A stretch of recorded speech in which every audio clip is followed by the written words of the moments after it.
All right. Thanks, everybody, for joining us today. This is session 3 of our Cybersecurity Essentials for Business Users. For those of you who don't know me, my name is Jesse Hill. I'm the president at Tier 3 IT. And I'm just going to walk you through this is one of a series of sessions that we're doing to help just educate our clients and the people that we come in contact with so they understand more about cybersecurity and how we can all work together to improve the posture of each of our businesses. So we like to start all of our presentations and just talk really quickly about our brand commitment, which is up on the screen here. This is essentially our promise to our clients and what we believe makes us unique in how we approach the world of IT. You'll notice that it's very heavily focused on connecting with people and understanding your business so that you can improve efficiency and profitability. And I mean, at the end of the day, to us, technology is a tool to help you achieve business goals and overcome business challenges. There's no other reason to be investing in technology other than to improve those things. For a little bit of background into the, the mindsets or the frameworks that we talk about around cybersecurity, there's two in particular that we are going to talk about. One is the NIST Cybersecurity Framework, and really we're looking at these colored boxes over on the right-hand side here. There's 5 categories. Identify and protect are considered to be proactive activities. Respond and recover are reactive activities, and the one in the middle, detect, determines whether we are being proactive or reactive, meaning if we are using the detect column to find areas of weakness to improve our protection, that's proactive. If detect is telling us that there's a breach or an attack that has occurred, then we are over to the right and respond and recover. You'll see these labels in the controls that we're going to be talking about. The second model that gets layered into here is called the CIS controls. And the CIS controls, it's a set of 18 groupings of security best practices that encompass 153 different safeguards. Now, it's very overwhelming when you start thinking about, I have to do 153 different things to protect my network. So what they've done is they've taken and broken those into what they're called implementation groups. So implementation group 1 is about your basic cyber hygiene. It encompasses 56 of those safeguards. If you are a little bit more technologically mature, we'll call it, you may be ready to add the 74 items from implementation group 2. Now, the important thing to know about these is that each group builds on the previous. So if you were considered that your business, you're in implementation group 2, you would have all of the items in implementation group 1 done, and then 2. And then, of course, the highly sophisticated organizations would be in group 3. Last session, we went through the first 4 of the CIS controls. So today we're going to start on number 5, being account management. So we can see that this one has a total of 6 safeguards, and 4 of them are in implementation group 1, and the other 2 are in group 2 and 3. And really what this is about making sure that only the right people have access to the data, the systems, the software, the services that are encompassed by your technology. This is a critical component because when it comes down to it, a large number of breaches and attacks, they happen because somebody has gained access to an administrative level account or an account that has higher permissions than they have. This can be something as simple as making sure that folders are locked down by security groups. It's about making sure that we're turning off old accounts when people no longer work with us, all of those types of things. So the 6 safeguards in here, we can see them over on the right here. And again, we see, 5.1 is to establish and maintain an inventory of accounts. We see the blue box here for identify, telling us that this is a proactive activity on the NIST Cyber Framework. And it has the 3 dots, green, orange, and blue, because this is in all 3 of the implementation groups. So we see the first one, an inventory of accounts is making sure that we know who should have access to our systems. Using unique passwords, this is a big one, and I think it's something that is often, trivialized or looked past. But as business leaders, we really need to work with our people to make sure that they understand that every single site or service that they log into should have a unique, a long, a complex password. So many attacks happen because somebody has scraped usernames and passwords off of one service. So maybe they, one of these big breaches like the Yahoo or Ashley Madison or something like that, and they steal 100,000 or 1 million or 10 million usernames and passwords. Well, a certain percentage of those passwords are going to work on other sites. So if you or your staff are used to using the same username and password for multiple sites, you're putting yourself at risk. 5.3 is disabling dormant accounts. And I mean, this is unfortunately common where people, maybe they go on a sick leave or, a maternity leave. And the business says, we're just going to leave their account because they'll be coming back in a couple months. Well, then they never come back. There needs to be a process to identify which accounts are not being used and to disable them, to make sure that they don't get, attacked. Restricting administrator privileges. So this one here, again, super important because when we think about the way that most attacks happen, they happen because they are given permission on the system at a higher level than they should. So those are all the 4 that are out of implementation group 1. We can see that the last 2 are, again, more about inventory, more about centrally managing them, and those are implementation group 2. All right, access control management. So this is to tie off with what we just talked about, which is once you have accounts set up, then you need to give levels of permission or privilege to people on your network.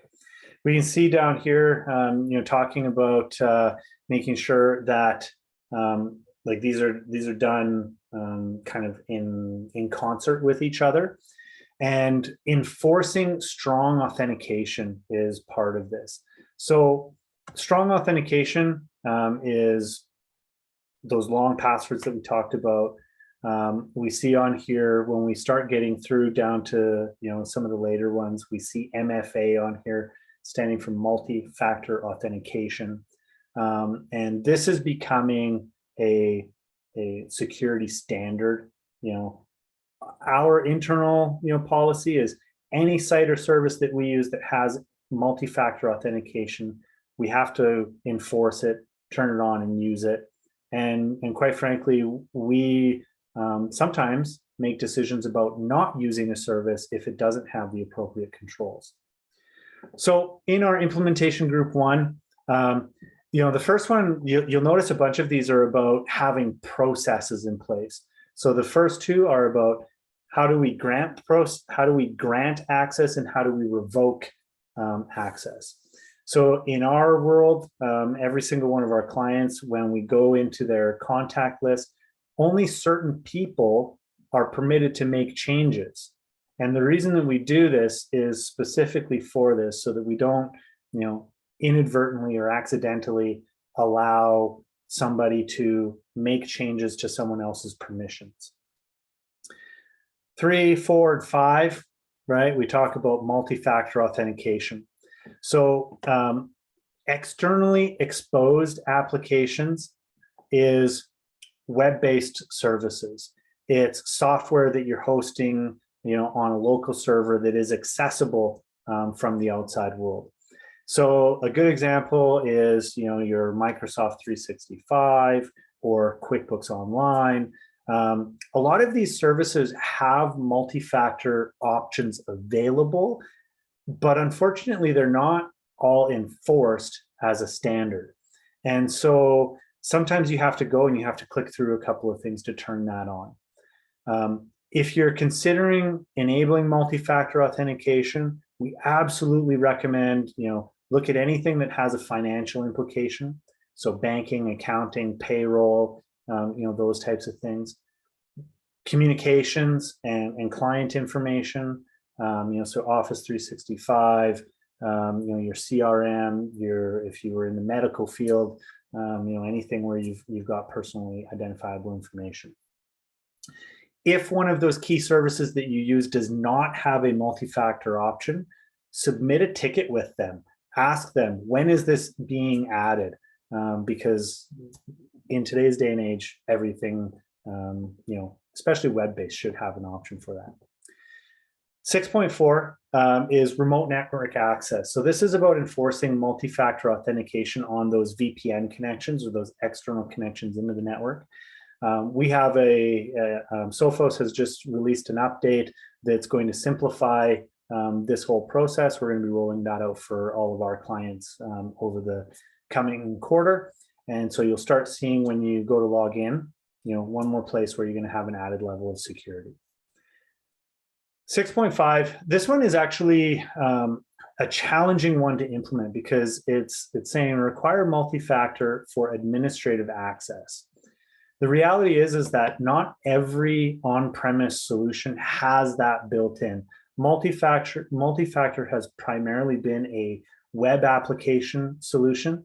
And so this is a best efforts kind of implementation on this one. And then the 6.6, again, having an inventory of authentication and authorization systems. So you don't want a whole bunch of people using a whole bunch of different platforms because you can't control that. So as much as possible, we want to look at leveraging some of those tools like Microsoft 365 for single sign-on and Azure Active Directory. That one, again, is going to be specific to each individual organization and what's available and what makes sense for them. 7 and 8, again, those are implementation groups 2 and 3, and it's very enterprise level types of solutions. Again, your platforms have to support those. Control number 7, continuous vulnerability management. The threats that faced our networks yesterday are not the same threats that we're going to face tomorrow. So, at Christmas time, the IT world was all abuzz because they discovered a new threat in the Apache web servers. Well, once they know about that, there will be patches that are released that need to be applied. In order to apply those patches, we need to be able to find those areas that have a vulnerability. And so if we don't have the proper tools in place to be able to find systems that might be vulnerable, how are we ever going to patch them? So this control is all about making sure that we have a way to detect, to identify, to patch and solve those vulnerabilities.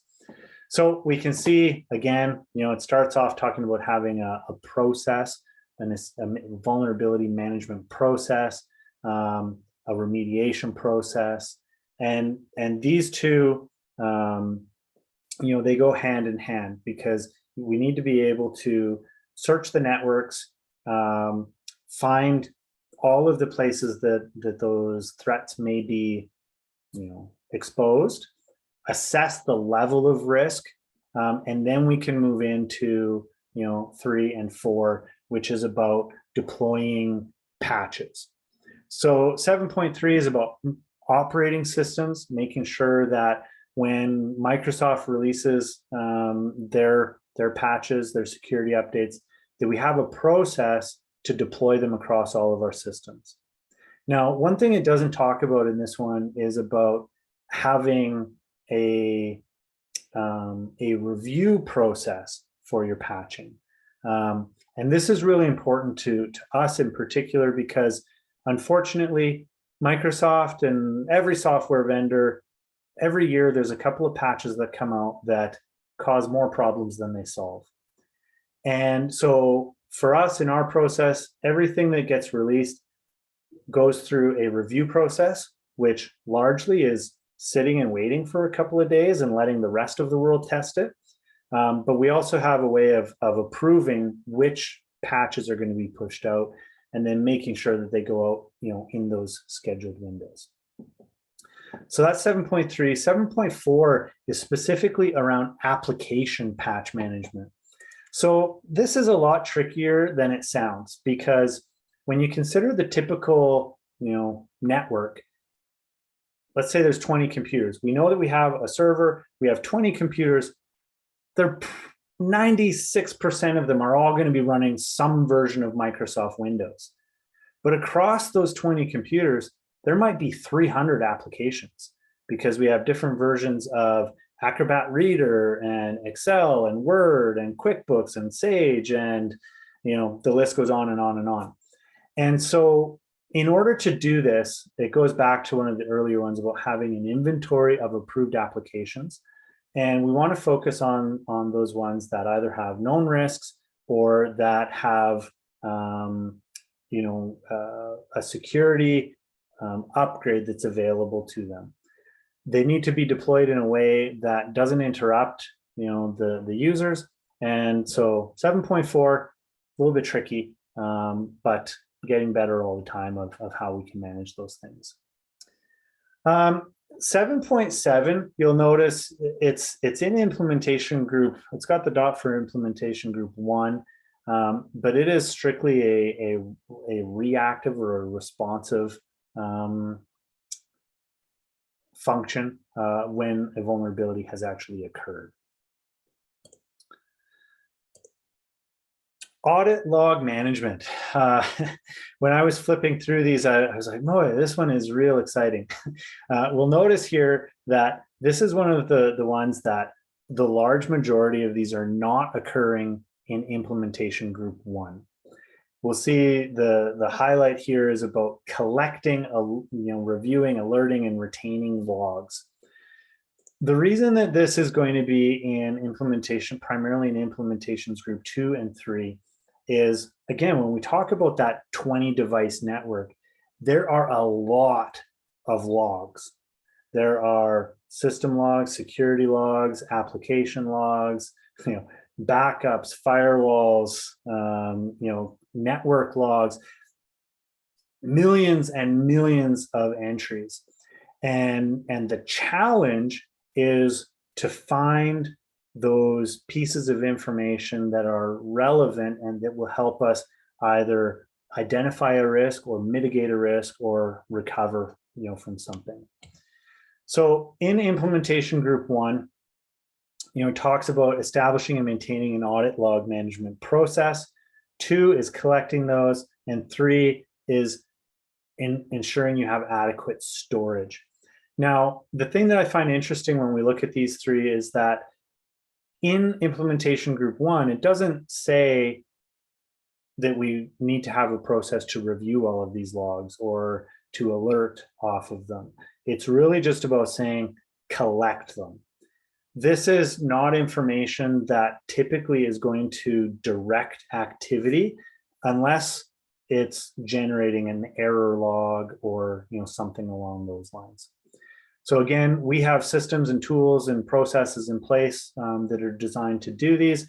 And it's one of the areas that I think that we're making a pretty significant stride in this quarter is really refining which logs we're collecting and specifically what we're looking for in them that might be unusual that would help us, again, plan activities or respond before something becomes an issue.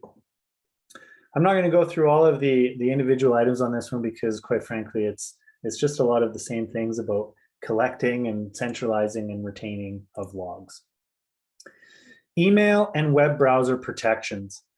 This one is recognizing that we give these tools to our employees and we allow outside things to come into our network. So when you think about, a web page, every time I log onto my web browser and I type in, tier3it.ca and I hit enter, I have requested all of the content from that web page to come to my browser and to execute. Same thing when I open an email, if it has an attachment or a link that I click on, I'm inviting that onto my computer. And this is where a large majority of the threats that enter, businesses come from. And there's parts to this. I mean, there's a part of it that is a technology solution about locking down what you have access to. But then there's also, components about user awareness and training and those types of things. So 9.1, ensure use of only fully supported browsers and email clients. So when we're looking at something like this and it says fully supported, it can mean a number of different things, but it typically means that we need to be running a current web browser that has, ongoing maintenance and support and security patches that are being deployed for them. So we don't want to see a 15-year-old web browser that's allowing all of the different extensions running on them. Where we see this going in the future, one of our security initiatives for later this year is to actually standardize which web browser our staff are permitted to use. Again, it sounds simple, but it's actually fairly complex to lock that down. And the reason that it's important is that as we go down this path, we're going to be able to restrict not just the browsers, but hopefully which plugins and extensions they're using in there as well. 9.2, a DNS filtering service. Another way of saying this is that we want to restrict access to, certain types of web content. So known malicious websites, websites that are not, safe for the workplace, any of those types of services that when we think about computers as a tool to do a job, would we want to introduce that kind of risk into the network? So this one right now, fairly simple on 1 and 2. As we move down the line here, we start seeing more filtering on the URLs, blocking different types of extensions. So that's what I mentioned earlier about, when we get there, we'd like to standardize on certain browsers, block those. Implementing DMARC. So this is a very specific, policy or configuration on your domain that is designed to help reduce the chances of spoofing. And it also improves the trust relationship that your domain has with the rest of the world, and just makes it so that it's harder for people to pretend to be you, improves the deliverability of your emails.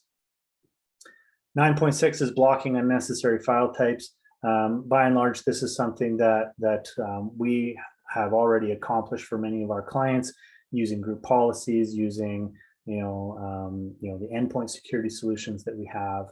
And the last one, 9.7, is very specific because it specifically talks about protecting your email server, which the large majority of businesses do not host anymore. Malware defenses. So 7 items in this one. I think we all understand that malware is one of the single largest risks that most small businesses face. It can come by way of an email attachment, a malicious download, somebody plugging in an infected USB stick, and more these are focused on ransomware. And one thing that we've seen in the last 2 weeks around the everything that's going on overseas, is that these groups that used to encrypt your data and hold you ransom for it, they're trying to destabilize more so these days. And we've actually seen them just shift to wiping data. And the reason for that is, again, that it's a little bit more politically driven than profit driven, like we've seen in the past. So 10.1, having anti-malware software. So in our world, there are multiple layers of anti-malware. We have the traditional antivirus, and then in our case, we also deploy anti-ransomware solutions. You're going to see other things coming down the line where I think it ties in with the signature updates and filtering based on application hashes, if that's the right way to say it. But the idea being is that every time an antivirus solution finds a way to block a malicious file, the people who make the malicious files are finding ways to get around it. And it's a constant game of cat and mouse. 10.2, configure automatic anti-malware signature updates. This just basically is saying, we need to use an anti-malware application that is available to manage the updates. Many organizations, when they start out, they get what's free or what's cheap or what's easy, and you don't get the centralized management to be able to control that. 10.3, disable auto run and autoplay for removable media. This isn't as big of a concern as it used to be when we used to move things around by DVDs or CDs and USB sticks quite frequently, but it's still relevant. When you plug a USB stick in, you don't want it to just automatically play whatever is on that. And the reason being is that if it's malicious and it executes, it can cause problems for you. So then into implementation group 2, we can see it fills out the rest of them, which is all about locking down the system using the anti-malware software that you have available. The way that I describe it often is that when you get into the settings in implementation group 2, your security is going to increase, but your convenience will go down a little bit. You're going to have to make a couple extra clicks. You're going to have to scan some things before you open them. But big picture, it's going to help you to secure your systems and your network better than if you weren't doing it. Whew, all right. So we are close to the 3:30 timeline here. I'm going to stop the recording and we can answer any questions that anyone might have. So thanks for joining us. We will pick this up again 2 weeks from now.